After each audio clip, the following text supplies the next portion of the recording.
First ever factory outlet Mukunda jewellery KPHB Kothapet Khammam Somajiguda Hanamkonda. నమస్తే రమగారు. నమస్తే జయ. రమగారు, నావెల్స్ చెప్పుకుంటూ ఉన్నాం, ఏదైనా కొత్తది స్టార్ట్ చేద్దామా? ఒక ఎపిసోడ్లో చెప్పేయచ్చు. ఓకే, ఒక ఎపిసోడ్లో చెప్పేయచ్చు. నావెల్స్ ఇంచుమించు కంప్లీట్ చేసేస్తాం కదా. చేసేస్తాము. ఎర్లీ 70s వచ్చి ఉంటుంది ఈ నావెల్. ఖచ్చితంగా నాకు సంవత్సరాలు జ్ఞాపకం లేవు. నేను స్కూల్ పిల్లగా ఉన్నప్పటి నుంచి చదువుతూనే ఉన్నా. ఓకే. ఒక రకమైన దుఃఖం, ఏం చేయాలో అర్థం కాని ఒక స్థితి వస్తుంది మనం ఆ కథ చదివితే. అది రేర్గా ఉండేది. నేను చెప్పబోయే కథ ఆ కాలంలో అత్యంత రేర్, అక్కడక్కడ చాలా తక్కువగా కనపడేది. ఇప్పుడు విరివిగా కనపడుతున్న సమస్య. భార్యాభర్తలు విడిపోవటం, పిల్లలు అలో లక్ష్మణ అని అఘోరించటం, తండ్రులు వెళ్ళిపోవటం లేదా తల్లులు వెళ్ళిపోవటం, పిల్లలు దొరికిపోవటం, అటు నాన్నకో అమ్మకో, పేదరికం, చదువుకునే అవకాశాలు లేకపోవటం, సంస్కారవంతులుగా బయటపడగలిగే అవకాశాలు ఉండకపోవటం. మనకి అప్పుడు ఇప్పుడు కూడా ఇలాంటి సమస్యలు ఉంటూనే ఉన్నాయి కదా. అవును. ఇప్పుడు ఏమైనా మరి అంటే లోకంలో అందరూ చేస్తున్న వ్యవహారం కాబట్టి చాలామంది, అంటే అందరూ అనద్దు పోనీ, సహజంగానే కనపడుతోంది. ఏముంది, విడాకులు తీసుకున్నారు, ఏముంది విడిపోయారు అని. పిల్లలు తల్లి దగ్గర తండ్రి దగ్గర ఉంటారు, ఏ తాతింట్లోనూ పెరుగుతారు. చాలా క్యాజువల్గా తీసేసుకుంటున్నాం రమగారు. కానీ అది పెద్ద విషయంగా ఆలోచించట్లేదు మనం. కానీ పిల్లల మీద చాలా ప్రభావాన్ని చూపిస్తుంది అది ఎప్పుడు కూడా. దాని మీద బేస్ చేసుకున్న ఒక కథ. ఓకే. కావిల్పాటి విజయలక్ష్మి గారని ఫ్యామిలీ స్టోరీస్ చాలా బాగుండేవి. ఆవిడది విధి విన్యాసాలు కథ. పేరు ఎంత బాగుంటుంది, విధి విన్యాసాలు. దీన్ని సినిమాగా తీశారు తహసీల్దార్ గారు అమ్మాయి. ఓకే. అయితే నేను ఆ సినిమా, అందులో ఒక వీణ పాట ఉంది, ఫేమస్ పాట, గుర్తు కూడా రాలే, రాత్రి నుంచి ఆలోచిస్తున్నాను నేను. జమున్ గారు ఆవిడ యాక్ట్ చేశారు హీరోయిన్గా. అయితే కథలో ఉన్నటువంటి కఠోరమైన సత్యాలు సినిమాలో ఉన్నాయో లేదో ఐడియా లేదు నాకు, నేను చూడలేదు. ఓకే. అది నా చిన్నప్పుడు వచ్చిన సినిమా. ఈ పుస్తకం మాత్రం మా ఇంట్లో ఉండటం వల్ల నేను చాలాసార్లు చదివాను. ఇటీవల కాలంలో కూడా మన బుక్ ఎగ్జిబిషన్లో కనబడితే తెచ్చుకున్నా. మళ్ళీ కొనుక్కొచ్చుకున్నారా? ఒక్కొక్కరికి ఒక్కొక్క పిచ్చి ఉంటుంది. చాలా బాగుంటుంది కథ. ఈ కథ స్టార్టింగ్ ఒక కుర్రాడితోటి మొదలవుతుంది. వాడు 10th క్లాస్ పూర్తవుతుంది. ఇప్పుడు కాలేజీలో చదవాలని ఉంది. అమ్మమ్మ పిల్లవాడు ఉన్నారు. పెద్ద మావయ్య ఉంటాడు. పెద్ద మావయ్య, భార్య, 2 పిల్లలు. మావయ్య రాజశేఖరం. అసలు మొదటి డైలాగే కండక్టర్ కొడుకు కలెక్టర్ అవుతాడా అన్న డైలాగ్ తోటి మొదలవుతుంది. ఓహో. పిల్లవాడిని చదివించాలని అమ్మమ్మ అడుగుతుంది మామయ్యని. పిల్లాన్ని చదివించు, కాస్త కాలేజీ చదివిస్తే వాడు పొట్టవాడు పోసుకుంటాడు, వాళ్ళ అమ్మని వాడు చూసుకుంటాడు. అంటే ఆ కండక్టర్ కొడుకు కలెక్టర్ అవుతాడా, ఏముంది, ఏ కొట్లో పద్దులు రాసిన 60-70 ఇస్తారు, వాడికి వాళ్ళ అమ్మకి వెళ్ళిపోతుంది. లేత పిల్లాడు, ఒక 16 ఏళ్ల స్ఫురద్రూపి అయిన ఒక కుర్రాడు. అయితే తల్లి అమ్మమ్మ ఏమంటారంటే, చిన్న మామయ్య దగ్గరికి వెళ్ళు, చిన్న మామయ్య దగ్గర, కానీ చిన్న మామయ్య దగ్గరికి ఇంకో ఊరు పంపిస్తారు.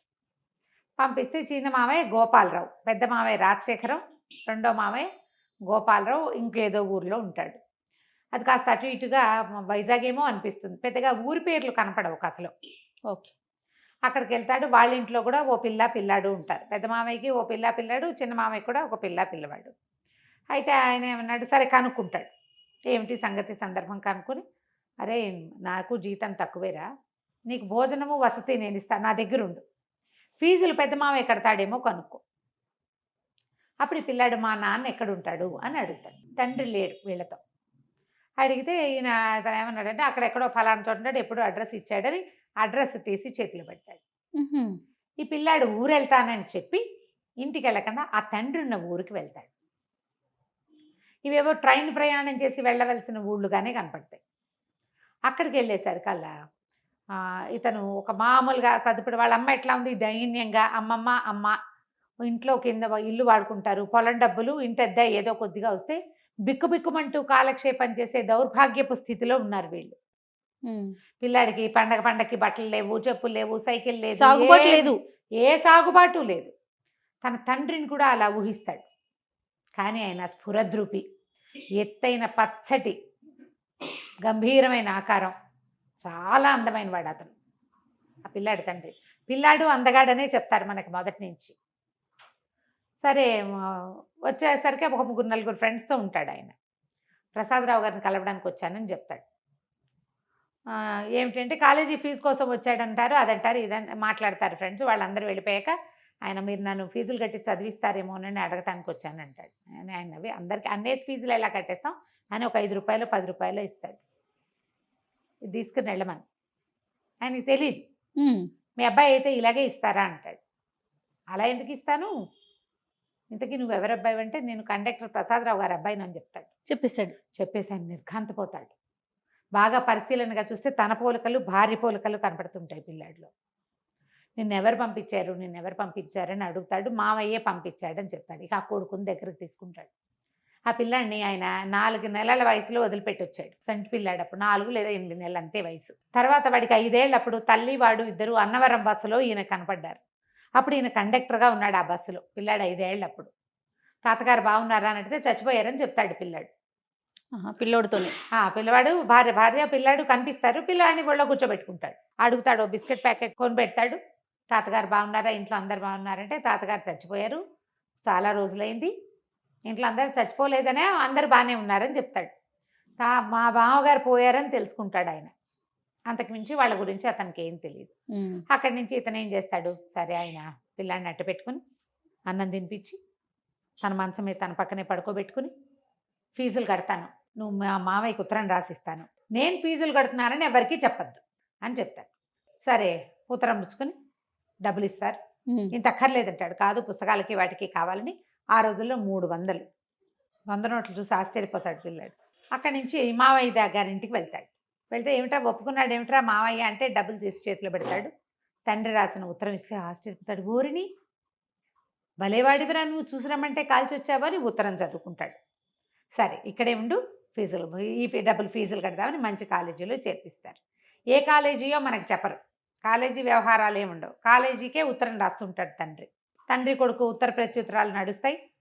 మళ్ళీ ఇంకోసారి తండ్రి దగ్గరికి వెళ్తే ఆయన బట్టలు కుట్టిస్తాడు కొడుక్కి. సరదాగా ఉంటుంది. 16-17 ఏళ్ళ పిల్లాడు పచ్చగా పొడుగ్గా ముచ్చటగా ఉంటాడు. వీడికి మంచి మంచి బట్టలు వేసుకుని చూసుకోవాలని ఉంటుంది తండ్రికి. వీడి ఫీజులు ఎవరు కడుతున్నారు, చిదంబర రహస్యం, ఎవరికీ తెలియదు. మావయ్యకి తెలుసు కదా, ఈ మావయ్య కట్టాడు అనుకుంటారు. అయితే వీడు చెప్తాడు, ఎవరికి చెప్పద్దన్నారు మా నాన్న అని. ఉత్తరంలో కూడా అదే ఉంటుంది. అత్తయ్యకి చెప్తాను, ఆమె దగ్గర నుంచి రహస్యం బయటకు వెళ్ళదని, మళ్ళీ గొడవలు వస్తాయి మాకు అని భార్యకి మాత్రం చెప్తాడు. ఆవిడ ఎవ్వరికీ చెప్పదు. ఈ అన్నదమ్ముల మధ్య కూడా అంత విరివైన రాకపోకలు ఉండవు. కథ దాదాపుగా ఒక 6-7 సంవత్సరాల పాటు నడుస్తుందన్నమాట. మధ్యలో పాత కథ రివైవ్ అయ్యి కనపడుతుంది. సరే పిల్లాడు చదువుకోవటం మొదలు పెడతాడు. ఇంటర్మీడియట్ అయిపోతుంది, డిగ్రీలో చేరుస్తాడు. పెద్ద మావయ్యకి ఆశ్చర్యంగా ఉంటుంది. పిల్లాడికి కాన్ఫిడెన్స్, అంతకుముందు భయంగా బిక్కుమని పేదరికము, తండ్రి లేకపోవటం వల్ల చుట్టుపక్కల వాళ్ళంతా మీ నాన్న వెళ్ళిపోయాడు, మీ అమ్మని వదిలేశాడు లాంటివి విని పిల్లలు చాలా బేలగా ఉంటారు. ఎప్పుడైతే ఈ తండ్రి దగ్గరికి వెళ్ళటము, ఆయన డబ్బు ఇవ్వటము, ఆయన బాగా చూసుకోవటము, ఆయన చాలా మంచివాడని అతనికి తెలియటం, దాంతో ఒక కాన్ఫిడెన్స్ వచ్చేస్తుంది పిల్లాడికి. కాన్ఫిడెన్స్ పెద్ద సౌందర్యం, అన్నిటికంటే పెద్దది. అయితే ఈ పెద్ద మావయ్యకి ఆశ్చర్యంగానే ఉంటుంది. ఇంత డబ్బు గోపి ఎక్కడ ఎలా కడుతున్నాడు తమ్ముడు అర్థం కాదు. మెల్లిగా డెవలప్ అవుతాయి. వీళ్ళింట్లో ఓ పిల్లవాడు ఉన్నారు కదా, పద్మజ, గోపాలరావు కూతురు పేరు పద్మజ, పిల్లాడు ఒక సీను.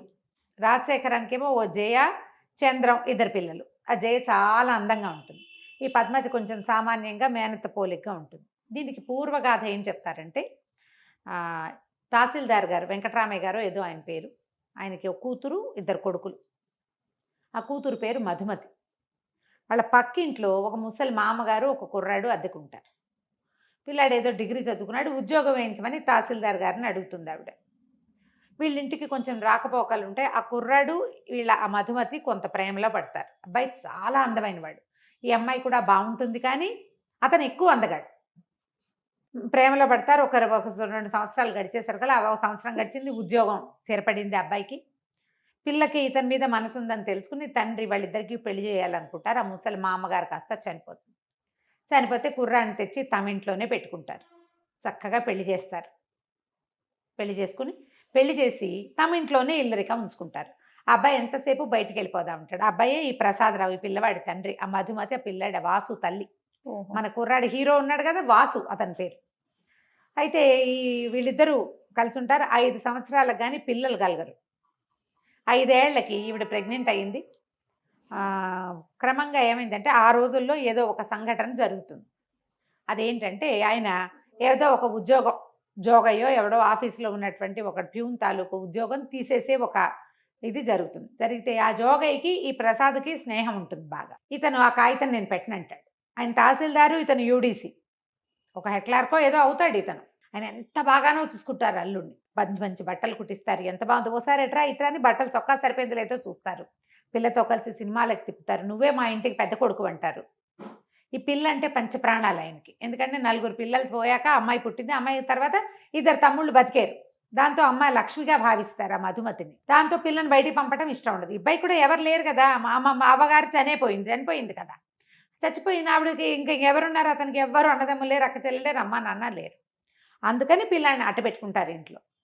ఈ జోగయ్య వ్యవహారం వచ్చేసరికి జోగయ్య వాళ్ళ ఇంటికి రాక పోక ఉంది. ఆ జోగయ్యకి ఒక అక్క ఉంటుంది రాజమ్మని. ఆ అమ్మాయి కొంచెం తిరిగిపోతుంది.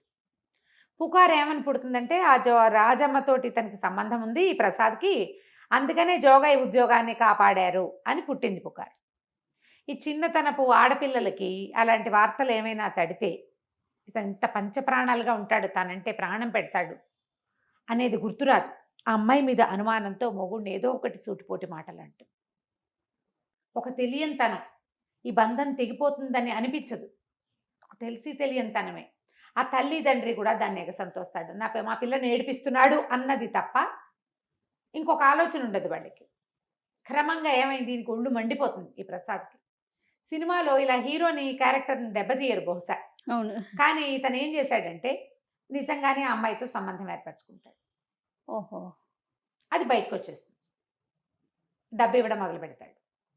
దాంతో ఈ అమ్మాయి చీచి నేను ఇతనితో కాపురం చేయనంటూ అసహించుకుంటుంది. భర్త అంటే ఎవరికైనా ఉండేది. ఇప్పుడు ఆ రోజుల్లో ఏంటంటే ఇప్పట్లాగా విడాకులు వచ్చిన రోజులు కాదు కదా, నయానో భయానో చెప్పుకుని విడిపించుకుని ఇవన్నీ చాలా సహజంగా ఉండేవి అప్పుడు. కానీ ఆ అమ్మాయి అతి గారాబంతో పెరగటము, తండ్రికి పెద్ద ఇల్లు వాకిలి తోట దొడ్డి పెద్ద ఉద్యోగము, దానివల్ల వచ్చినటువంటి కొంచెం హై ఫీల్ తోటి అమ్మాయి భర్తను తృణీకరించేస్తుంది. దాంతో ఆయన మొత్తం ఇతని ఇంటికి వాళ్ళ మామగారు చనిపోయాక సామాన్లు తెచ్చుకుంటారు కదా, ఆ సామాన్లన్నీ బయటికి విసేసి పొమ్మంటారు, సంతకం పెట్టి నీకు మాకు సంబంధం లేదు అంటే సంతకం పెట్టనంటాడు. ఆ కాగితం చింపి పారేస్తాడు, వెళ్ళిపోతాడు, సామాన్లు వదిలేస్తాడు. ఏం చేస్తాడు, ఆఫీస్లో ఉద్యోగం, మామగారికి ఇచ్చిన ఉద్యోగం కదా, మామగారు మొహమే గిట్టనప్పుడు ఉద్యోగం ఎలా చేస్తాడు. కానీ ఆ వెళ్ళిపోయే రోజును కూడా మామగారు గుండెలు పెట్టుకుని పరిగెత్తుకుంటూ వచ్చేస్తాడు. మళ్ళీ వద్దు, ఆయన అంత ప్రేమగా చూశాడు అతను, మీరు బాధపడకండి నేను వెళ్ళనంటే వద్దు, నువ్వు వెళ్ళిపోవాల్సిందే, నా కూతురు ఏడుస్తోంది నీ వల్ల, నువ్వు మా ఇంట్లో ఉండటానికి వీల్లేదు, తెన్నింటి వాసాలు లెక్క పెట్టేవాదంటావు, ఇది అని అత్త మామ ఇద్దరు తిట్టేస్తారు. భార్యని పిలుస్తాడు, వీళ్ళందరినీ వదిలే, నువ్వు నాతో వచ్చేసి మనం వేరే కాపురం పెట్టుకుందాం, నువ్వు నాతో వచ్చే, నేను అన్నీ మానేస్తా, నిన్ను బాబుని బాగా చూసుకుంటా రమ్మంటే అమ్మాయి తల తిప్పుకుని లోపలికి వెళ్ళిపోతుంది, పిలిచినా రాదు. సరే ఇతను ఏం చేస్తాడు, ఉద్యోగాన్ని రిజైన్ చేసి ఆ జోగయ్య చేతిలో పెడతాడు కాగితం, నువ్వు వెళ్ళి ఆఫీస్లో ఇచ్చేసి మీ అక్కని తీసుకెళ్ళిపోతాను, తిరుపతి వెళ్ళి పెళ్లి చేసుకుంటాను సర్కల్ పోకోండి, ఇంకా నయం, ఏదో స్నేహం చేసామంతే, మీరు రిజైన్ చేసుకుంటారో గంగలో దుక్కుతారో మాకు అనవసరం, మా అక్కయ్య రాదు మీకు మాకు రామ్ అంటారు. ఒక చిన్న స్నేహం చేసినందుకు ఈ ఫలితం లభించింది అనమాట. దాంతో ఈయన హతాశుడైపోయి ఇతను ఉద్యోగానికి రిజైన్ చేసి పిఎఫ్ వస్తుంది కదా, ఆ డబ్బంతా భార్య పేరు మీద రాసేసి వెళ్ళిపోయి తిరుపతి వెళ్ళిపోతాడు. తిరుపతిలో కొంతకాలానికి ఆ రాజమ్మ అతనికి తిరుపతిలో తారసపడుతుంది. ఇతను ఏం చేస్తాడు, భార్యకి తన విషయాలు తెలియజేయటం కోసం ఆ పెళ్లి చేసుకున్నానని చెప్తాడు. ఆవిడేమో ఈ తహసీల్దార్ గారికి అంటిస్తుంది ఆ రాజమ్మ, ఎల్లుడ గారు తిరుపతిలో కనపడ్డాడు, పెళ్లి చేసుకున్నట్టు చక్కగా చోకిల్లాగా ఉన్నాడు అని. ఇక ఇతను ఎప్పటికైనా తిరిగి వస్తే, ఇప్పుడు ఇన్ని మాటలు అన్నాక అతను తిరిగి వస్తాడని ఎట్లా అనుకుంటారు ఎవరైనా, అదే కదా జనరల్గా అవుతుందా అట్లా? ఏనాటికైనా అతను వస్తాడేమోనని ఆశ పెట్టుకుని ఉన్న ఆ అమ్మాయికి ఈ భర్త వెళ్ళిపోయే వరకు అతని మీద అసహ్యంగా ఉంటుంది. వెళ్ళిన దగ్గర నుంచి అతను తనతో ఉన్న ప్రేమాయి గుర్తొస్తుంది.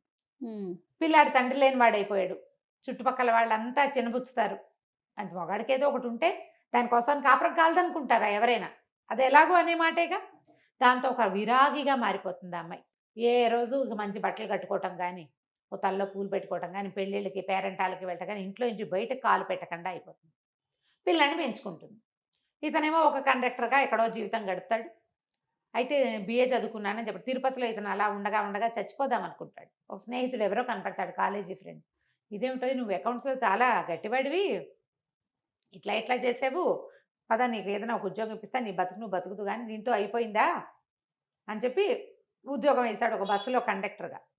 ఆ బస్ కండక్టర్గా ఉన్నప్పుడు ఈ భార్య కొడుకుని చూస్తాడు ఆయన. ఓహో. ఆయన కండక్టర్గా ఉన్నాడని అమ్మాయి ఇంటికి వెళ్ళి తల్లికి తమ్ముళ్ళకి చెప్తుంది. ఈ కండక్టర్ కథ అయిపోయింది కదా. ఈయన బస్సులో ఉండగా ఒకసారి ఏవో అకౌంట్స్ సరిగా లేకపోతే ఇతను అకౌంట్స్ చూసి పెడితే ఆ బస్సు అని రాసి చెడిపోతాడు సీటు. ఏంటండి మీరు ఇంత బాగా చేస్తున్నారు, ఎలా చేస్తున్నారంటే ఈయన ఇంకేం చేయలేక చెప్తాడు, బిఏ చదివాను, అకౌంటెన్సీయే నా సబ్జెక్టు, ఫలానా తహసీల్దార్ ఆఫీస్లో పనిచేశాను అనేసరికి ఆయన ఆశ్చర్యపోయి మీరు అకౌంట్స్ చూడండి, ఇంకా నేను కండక్టర్ పని చేయొద్దంటాడు. జీతం పెరుగుతుంది, ఏదో చిల్లర కోసము ఒక లాటరీ టికెట్ కొంటాడు. 40,000 వస్తుంది. ఆ రోజుల్లో 40,000 అంటే ఇప్పుడు 40 లక్షలతో సమానం, ఇంకా ఎక్కువే. అయితే రక్షణ నిధికి ఇచ్చేస్తాను, ఈ డబ్బు నేనేం చేసుకుంటాను, భార్య పిల్లాడు నా నుంచి సెపరేట్ అయిపోయారు, జీవితం మీద ఆశ లేదంటే ఆయన ఒప్పుకోడు. అలా వద్దు, ఎక్కడైనా డబ్బు మదుపు పెట్టండి, మీకు కాకపోతే ఎవరికో వస్తుంది, డబ్బులు వస్తూ ఉంటాయి, ఎవరికైనా పిల్లలకి పేద పిల్లలకి చదువుకోవడానికి దానికి సహాయం చేద్దురు. కానీ ఓసారి డబ్బు ఇచ్చేయటం ఏంటండి, ఓ 2,000 ఇవ్వండి, మిగిలిన 8,000 మిగిలిన డబ్బులు మదుపు పెట్టండి అని బలవంత పెడతాడు. పెట్టేసరికల్లా కొంత డబ్బు రక్షణ నిధికి ఇచ్చి ఒక రైస్ మిల్ ఏదో కొంటాడు. అట్లా బ్రెయిన్ బాగుంది, మంచి తెలివైన వాడు కదా, అట్లా అట్లా అట్లా డెవలప్ అవుతుంది. ఈయన చక్కగా మంచి పెద్ద బిజినెస్ షాపు, గోల్డెన్ వ్యవహారాలు ఉన్నాయి. ఈయన ఇలా ఉండిపోయాడు. పెళ్ళానికి అహంకారము పొగరు అనుకుంటాడు అతను. ఆ అమ్మాయికి ఎలాంటి దుర్భరమైన జీవితం లభించింది చివరికి ఆయనకి తెలియదు. పిల్లాడిని భార్య పంపించిందని ఒక అనుమానం ఉంటుంది లోపల. వాడు ఒట్లు సత్యాలు పెట్టుకుంటాడు, అవి కాదు మా అమ్మ పంపలేదు, మా అమ్మకి అసలు తెలియదని. ఇప్పుడు ఈయన ఈ డబ్బులు ఇస్తున్న సంగతి చెప్పద్దంటాడు. ఈ పిల్లాడు చక్కగా కళగా మంచి మంచి బట్టలు వేసుకుంటాడు, చక్కగా చదువుకుంటాడు, బిఏ అయిపోతుంది. అయితే డిగ్రీ అయిపోయాక ఇంకా నేను చదవను అని తల్లి చెప్తాడు. ఇతను తల్లిని చూడడానికి వెళ్ళేసరికి ఏమవుతుంది, మేనమామ పెద్ద మేనమామ పక్క దగ్గరే ఉంటారు కదా, వాళ్ళు పొలం డబ్బులు అవి ఇవ్వడం మానేస్తారు. వాళ్ళు ఏం చేస్తారంటే ఆస్తులు, నాన్నగారు చనిపోయాక ఆస్తులు వాటా వేసినప్పుడు 2 వాటాలే పడతాయి.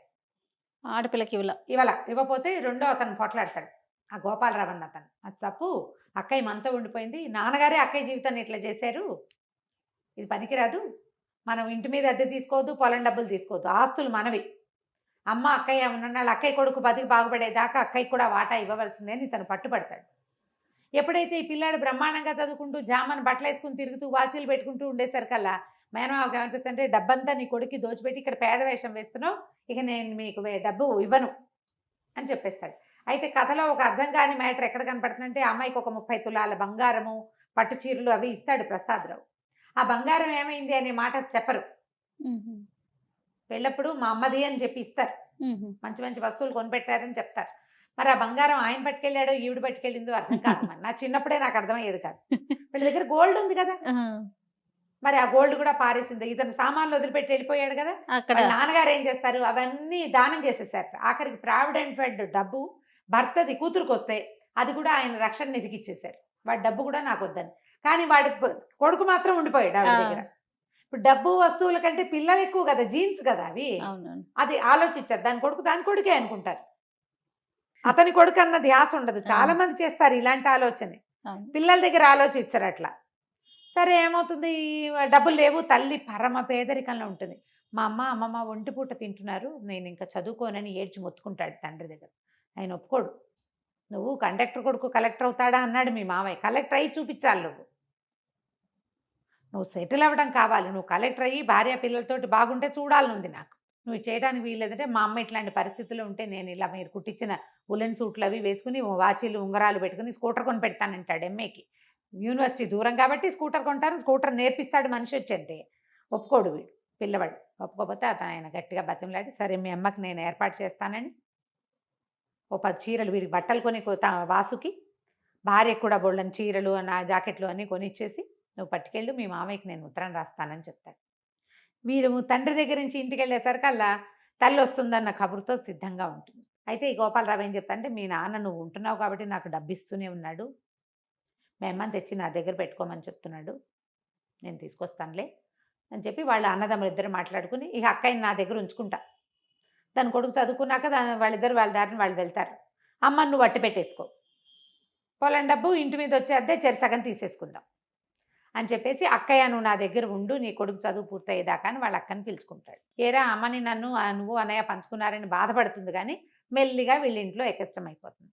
ఈ కథలో ఒక అంతర్వాహినిగా మనకేం కనపడుతుందంటే, ఈ గోపాలరావు కూతురు పద్మజ ఆ పిల్ల ఈ వాసుకి అట్రాక్ట్ అవుతూ ఉంటుంది. కానీ ఇతనికి అలాంటి భావాలు ఉండవు.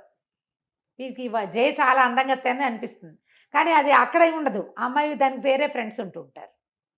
కథ స్లోగా నడుస్తుంది, చక్కటి సంభాషణ. పుస్తకం దొరికితే మొదలు పెట్టామంటే చివరి దాకా వదలలేం మనం. చకచకా నడిచి వెళ్ళిపోతుంది. నేను ఇంకా స్పీడ్గా కూడా చెప్పేస్తున్నాను.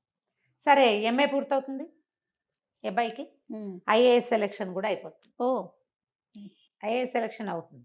అయిన తర్వాత అప్పుడు పెళ్లి చేసుకోమంటాడు తను. పెళ్లి చేసుకోమంటే నేను పెళ్లి చేసుకోను, మా అమ్మ నాన్న కలిసి ఉండాలని నా కోరిక. అంటే పిచ్చ కింద నీకు, మా జీవితాలు ఎప్పుడో ముక్కలైపోయినాయి, మనసులు ముక్కలైపోయినాయి మావి, మేము కలవం అంటే కాదు, మా అమ్మ ఒప్పుకుంటే మీరు కలిసి ఉంటారా అంటాడు. ఆయన ముందు మీ అమ్మని అడుగు, అప్పుడు చూద్దామండి అనేసరికల్లా సరే ఈ సెలక్షన్స్ అవి ఇతను ట్రైనింగ్కి వెళ్ళే ముందు తల్లిని ఓ రోజు పిలిచి అడుగుతాడు, అమ్మ నాన్నగారు ఎక్కడున్నా ఒకవేళ ఆయన వచ్చి నేను తీసుకెళ్తానంటే ఆయనతో పాటు ఉంటావా నువ్వు అని. ఆవిడ, నాకు అంత అదృష్టం ఉందా, నా తెలివి తక్కువతనం, మా తండ్రికి ఉన్న డబ్బు గల వాళ్ళ పిల్ల కాబట్టి ఆవిడ హాయిగా ఉందనుకుంటాడు ఆయన. కానీ తండ్రి చనిపోగానే, తండ్రి ఉద్యోగం పోగానే వాళ్ళకున్న ఆస్తి 3 ముక్కలు అయిపోదు. అంతేగా, పదవిలో ఉన్నప్పుడు పదవిలో లేనప్పుడు అసలు మనిషే లేనప్పుడు తేడా ఉండదు. అవును, అతనికి ఆ సంగతి ఆలోచనకి రాదు, తెలీదు అతనికి.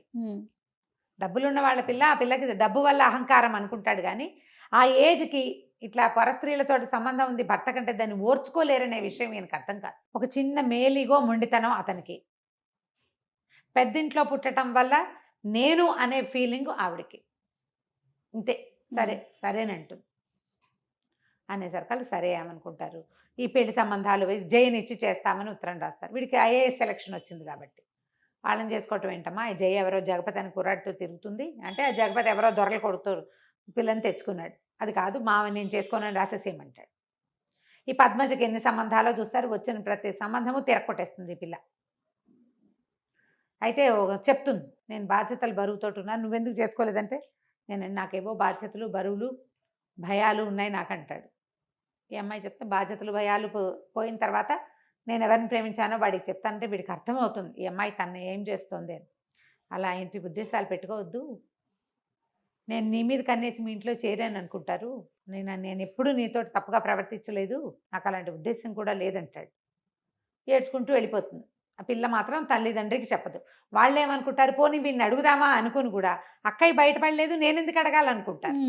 ఎవరికి వాళ్ళకి మనసులో ఉంది కానీ ఊరుకుంటారు. ఈ మధుమతికి ఏమని ఉంటుంది, పిల్లాడిని ఇంత చదివించాడు తమ్ముడు, పిల్లనిచ్చే ఉద్దేశంతో చదివించి ఉంటాడు అనుకుంటుంది. కానీ ఆవిడకి లీలగా అనుమానం ఉంటుంది, ఎవరికైనా ఇల్లరికానికి కొడుకు ఒప్పుకున్నాడా, అందుకే వాళ్ళు డబ్బిస్తున్నారా, లేదా ఎవరికైనా దత్తత వస్తానని ఒప్పుకుంటే వాళ్ళు డబ్బిచ్చి చదివిస్తున్నారేమోనని. వాటికి ఒప్పుకోవద్దంటుంది. పక్కింట్లో ఉన్న తహసీల్దార్ గారికి ఒక లావుగా నల్లగా బొద్దుగా ఉన్న పిల్ల ఒకటి ఉంటుంది, వాళ్ళు ఉద్యోగం వేయిస్తామని మనవరాలను చేసుకోమంటారు. ఈ అమ్మాయి చెప్తుంది, తహసీల్దార్ గారు వీళ్ళ పక్కిల్లే, ఈ పక్కింట్లో అద్దెకుంటే కదా నా భర్తకు ఉద్యోగం వేయించి నేను ఇంట్లోకి తీసుకొచ్చుకున్నాను, నా పిల్లాడు ఇల్లరికం వెళ్ళకూడదు. ఈ ఉద్యోగస్తులు ఉద్యోగం వేయించగలిగే వాళ్ళ ఇంటి పిల్లని చేసుకుంటే వాళ్ళ నాన్న బతికే అవుతుంది, వాడిది కూడా. ఈ పిల్లాడు ఇంచుమించుగా వాళ్ళ నాన్నకు మళ్ళీనే ఉంటాడు. నాకు గుర్తుండి శోభన్ బాబు గారు ఏమైనా డబల్ యాక్షన్ ఏమోనని అనుకుంటా, గుర్తులేదు నాకు, దానికోసం సెర్చ్ చేసే టైం కూడా లేదు. ఓకే, ఈ పూటే కదా అనుకున్నాం చెప్దామని. అయితే ఏమవుతుంది, సరే ఇతను ఉత్తరం రాస్తాడు, అమ్మ మీతో రావడానికి సిద్ధంగా ఉంది, మామయ్యకి ఉత్తరం రాయండి అని రాస్తే ఆయనేం అర్థం చేసుకుంటాడు, ఓహో చిన్న మామయ్య కూతురుని చేసుకోదలుచుకున్నాడని ఇతనికి ఉత్తరం రాస్తాడు. గోపాలం, మీ అమ్మాయిని చేసుకోవడానికి మా వాడికి ఇష్టమే, మీ పిల్లనిచ్చి మా వాడికి పెళ్లి చేసేయాలి. వాళ్ళు ఏం చేస్తారు, వాసుకి ఓకేటా, వాళ్ళ నాన్నతో ఉత్తరం రాయించాడు అని అనుకుని, అక్కయ్య మా అమ్మాయిని చేసుకోవే అని అడుగుతాడు. అదేరా మరి సంబంధాలు చూస్తుంటే, అవును నువ్వు తేల్తామని చూశాను, నువ్వు తేలలేదు, అతనికి ఏంటంటే బాగా డబ్బిస్తున్నాడు అనే విషయం అక్కయ్యకి చెప్పకూడదు. ఓకే, నువ్వు తేలలేదు, అక్కడికి వెళ్ళి ఉత్తరం రాశాడు వాడు అని చెప్తాడు. చెప్పేసరికి ఆవిడ సంతోషిస్తుంది. మేనకోడలు అంటే చాలా ఇష్టం, పిల్ల బుద్ధిమంతురాలు, కానీ అందంగా ఉంది అని చూపించారు, గుండ్రటి మెరిసే కళ్ళు అని మాత్రం చెప్తారు అంతే. ఆ పెద్ద పిల్లే జయ అందంగా ఉందని చెప్తారు కథలో. సరే వీళ్ళు ఏం చేస్తారు, చక్కగానే శుభలేఖలు గివలేఖలు వేయించేస్తారు, శుభలేఖలు ఒక కట్ట పంపిస్తారు. ఇతనేమనుకుంటాడు, సరే ఆలోచించుకుంటూ పద్మజకి నేనంటే ఇష్టం, పోనీ పద్మజని చేసుకుందామని అనిపిస్తోంది, మామయ్యని అడిగితే ఎలా ఉంటుంది, మామయ్యకి ఉత్తరం రాద్దాం అనుకుంటాడు. పెళ్లి కార్డులు వస్తాయి, ఇతను తెల్లబోతాడు, ఇదేంటి ఇలా వచ్చినాయి అని. ఆ మామయ్య రాస్తాడు ఉత్తరం, నువ్వు రాయటం ఎందుకు, మీ నాన్నతో రాయించావు ఎందుకు రా, ఇక్కడ ఉండగా నువ్వు చెప్తే నేను కాదంటానా, నీ నోటితో నువ్వు చెప్తే అది కూడా బాగా సంతోషించేది. మీ నాన్నతో రాయించామంటే అప్పుడు అతనికి స్ట్రైక్ అవుతుంది, తండ్రి ఏం చేశాడు అని. సరే పెళ్ళి రెడీ అయిపోయింది. పెళ్ళికి అందరూ వచ్చేస్తారు. ఆ పెళ్లి రోజు ముందు రోజు అక్కయ్య గోపాలరావు అని అడుగుతున్నమాట మధుమతి గారు, మీ బావ ఎక్కడున్నారు, జాయింట్ కలెక్టర్ వీడు, ఎంతమందో పెద్దవాళ్ళు వస్తారు, తండ్రి లేకుండా తల్లి ఒక్కతే ఇలాగ బోసి మొహంతో కనపడితే బాగుండదురా, ఆయన ఎక్కడున్నారు, ఆ పెళ్ళి కాసేపు వచ్చి అక్షింతలు వేసి వెళ్ళమనంటే, ఆయన ఇంకో భార్యా పిల్లలు ఉన్నట్టు ఆయనకి ఏం భార్యా పిల్లలు లేరులే, వస్తాడులే అని నవ్వుతాడు. వీళ్ళందరికీ నవ్వులాటగా ఉంది. నా బతికిట్ట ముక్కలైపోయింది. ఇంటల్లుడు లేడు, ఇంట్లో పెళ్ళి, ఇంటల్లుడు లేడు, పిల్లాడి పెళ్ళి, తండ్రి లేడు, వాళ్ళకి ఎవ్వరికీ ఆ లోటు తెలియట్లేదు, నాకు ఒకదానికే తెలుస్తుంది అనుకుంటుంది. తర్వాత ఎన్నిసార్లు అనుకుంటుంది. అతను వెళ్ళిపోయాక ఆవిడ పొరపాటు చేశాను, అతను రారా అని పిలిచేవాడు, వేరే కాపురం పెట్టుకుందామని ఎన్నిసార్లు అడిగాడు, ఆ రోజు కూడా రమ్మన్నాడు, నేను వెళ్ళకపోవటం ఎంత పొరపాటు చేశాను, పిల్లాడికి వాడి భవిష్యత్తు పాడు చేసేసా, నా జీవితము అంధకార బంధనం చేసుకున్నాను, ఇట్లా వాళ్ళ ఇంట్లో పడి వాళ్ళ చీత్కారాలు తింటూ ఉండవలసి వచ్చింది. అన్నదమ్ములకు పెళ్ళిళ్ళు అయ్యేసరికల్లా ముద్దు ముచ్చట మా అక్కయ్య ప్రేమ ఎందుకుంటుంది. సరే మధ్యాహ్నానికి ఒక ఆయన 2 పెట్టెలు సూట్ కేసు తోటి వస్తాడు, 2 సూట్ కేసులు, హోల్డాలు అవి పట్టుకుని. ఆ పాతకాల కథలు హోల్డాలు బాగా కథలు కనపడతాయి అన్నమాట. బెడ్డింగ్ లాంటిది, అందులో చాలా సామాన్లు ఉంటాయి, పరుపు కూడా ఉంటుంది, ఎక్కడైనా కావాలంటే పరుచుకుని పడుకునేటట్టుగా. వాటితో వస్తే ఆశ్చర్యపోతారు, ఎవరో చుట్టాలు వచ్చారు. సరే అక్కడి నుంచి అక్కయ్య బావ వచ్చారు, పైకి వెళ్ళమని చెప్తాడు. ఇప్పుడు వెళ్తే పైకి ఈవిడేం ఊహించుకుంటుంది, అప్పుడెప్పుడో 20 ఏళ్ల క్రితం చూసింది ఒక ఆయన్ని. ఆయన ఎట్లా ఉన్నాడు, కండక్టర్ బక్క చిక్కిపోయి, మొహం అంతా పీక్కుపోయి, జుట్టు ఎర్రగా పీచుకొని, తైల సంస్కారం లేని జుట్టు, దవడలు లాక్కుపోయిన ఒక బక్క మొహం గుర్తుంది ఆవిడికి. అప్పటికి అతను చాలా నిరాశ దృక్పథంలో ఉన్నాడు కదా. ఇప్పుడు ఆశ్చర్యపోతుంది ఈయన్ని చూసి. ఆయన ఎంత మనిషి, ఆజానుబాహువు, చక్కగా పచ్చగా విశాలంగా నుదురు, బ్రహ్మాండంగా అద్భుతమైన సౌందర్యవంతుడుగా కనపడతాడు. ఇక భార్యాభర్త కలుసుకుంటారు. ఆవిడ అడుగుతుంది, నన్ను ఇంకెప్పుడు వదిలిపెట్టి వెళ్ళొద్దు, మీరు ఎక్కడుంటే అక్కడ మీతో సేవ చేసుకుంటూ మీతో పాటు ఉంటాను, నన్ను వదిలిపెట్టకండి, జీవితం అంతా సర్వనాశనం అయిపోయింది అని. ఆ పాత తప్పిదాని గురించి అతను చెప్పడు, ఆవిడ అడగదు. ఎలా ఇలా జరిగింది అనేది తెలియదు. భార్యకు చెప్తాడు, నీ మొదటి రోజునే వీడు 6 ఏళ్ల క్రితమే నా దగ్గరకు వచ్చాడు, 7 సంవత్సరాల క్రితమే, 10th పాస్ అయ్యాక నేనే చదివిచ్చాను వాడిని, వాడి ఒంటి మీద ఉన్న ప్రతి గుడ్డ నేను కొన్నదే, నీకు చెప్పొద్దన్నాను, వాడు నాతో యుద్ధం చేశాడు ఒక రకంగా, మా అమ్మ మంచిది అని, నిన్ను నా కొడుకు పక్కన నిలబడి నిన్ను చూడాలనుకున్నాను, నేను ఓడిపోయి నువ్వే కావాలని అడగాలనుకోలేదు అని చెప్తాడు. సరే పెళ్ళైపోతుంది. పెళ్ళయ్యాక తల్లిదండ్రిని పిలుస్తాడు. అవన్నీ పండగలు గిండగలన్నీ వ్యవహారాలు అయిపోయాక మనందరం కలిసి వెళ్దామంటే, వద్దు మీ దారిని మీరు వెళ్ళండి అని చెప్తాడు తండ్రి. తల్లి అంటుంది, ఉన్న నాళ్ళు ఒంటరిగా ఉన్నాను, ఆయన వదిలిపెట్టి రాను అని చెప్తుంది. కొడుకు అవసరం తండ్రికి లేదు, తల్లికి లేదు, వాళ్ళిద్దరూ ఒకరితో ఒకళ్ళు ఉండాలనుకుంటారు. అప్రతిభుడైపోయాడు బాసు అని రాస్తారు చివరికి. విధి ఎలాంటి రకాలుగా తిప్పుతుంది, ఎలాంటి మలుపులు తిప్పుతుందో. ఇప్పుడు వీడు అదృష్టవంతుడు ఈ అబ్బాయి. అవును, చివరి దశలో అయినా అమ్మా నాన్నతో కలిసి ఉండే అవకాశం అబ్బాయికి లభించింది. ఎంతమందికి లభిస్తాయి జయ? అవును రమ్మ గారు. నేను ఎద్దనపూడి సులోచన రాణి గారి ఆరాధన, ఈ విధి విన్యాసాలు చదివినప్పుడల్లా ఏడ్చేదాన్ని జయ. భలే బాధగా ఉంటుంది. అసలు కుర్రాన్ని వాడు బేలగా ఏం చేయాలో తెలియక నిస్సహాయమైన స్థితి వాడిది. వాడికి చదువుకోవాలి, పెద్ద చదువు చదవాలని కోరిక, అవకాశం లేదు. సంపాదన పరుడైన తండ్రి ఉండి, సమర్థుడైన వాడు ఉండి, ఇలా దిక్కుమాలినట్టు మేనమావల పంచన బతకటం ఎంత కష్టం కదా. మరి ఎంత బాగా రాస్తారంటే ఎక్కడ ఎగ్జాజరేషనే ఉండదు. హ్యూమన్ రిలేషన్స్ చాలా సహజమైనవిగా మన చుట్టుపక్కల ఇళ్లల్లో జరిగే లాంటి దాన్ని క్లియర్ పిక్చర్ ఇస్తారు. మనుషులు ఎలా మారుతారు, కండక్టర్ కొడుకు కలెక్టర్ అవుతాడా అన్నవాడు తన కూతుర్ని ఇవ్వడానికి సిద్ధపడతాడు. మనుషులు ఎలా ఉంటారో చూపిస్తారు. చాలా క్లియర్గా ప్రశాంతమైన రైటప్స్ కూడా. అదేంటంటే తీక్ష్ణమైన సంభాషణలు, గాఢమైన అదేదో ఉండదు. తాపీ సంభాషణతోటి సాఫీగా వెళ్తుంది. చక్కటి భాష, మనం మాట్లాడుకునే భాష. క్యారెక్టర్స్ అన్నీ క్లియర్గా ఎవరెవరి వ్యక్తిత్వం ఏమిటి అనేది దానికి ఆ సందర్భంలోనే తెలియజేసేలాగా రాస్తారు. దొరికితే పుస్తకం దొరుకుతుంది ఖచ్చితంగా. ఇప్పుడు అన్ని బుక్ షాప్స్లో ఉండేందుకే అవకాశం ఉంది. కావిల్పాటి విజయలక్ష్మి గారి విధి విన్యాసాలు. ఒకవేళ మీకు సినిమా కనుక దొరికితే తహసీల్దార్ గారు అమ్మాయి సినిమా కూడా చూడండి. ఆ వీణ పాట ఏమిటో గుర్తు రావట్లేదు. మీలో ఎవరికైనా గుర్తుంటే కింద కామెంట్ పెట్టండి. తప్పకుండా. నమస్తే రమ్య గారు. నమస్తే.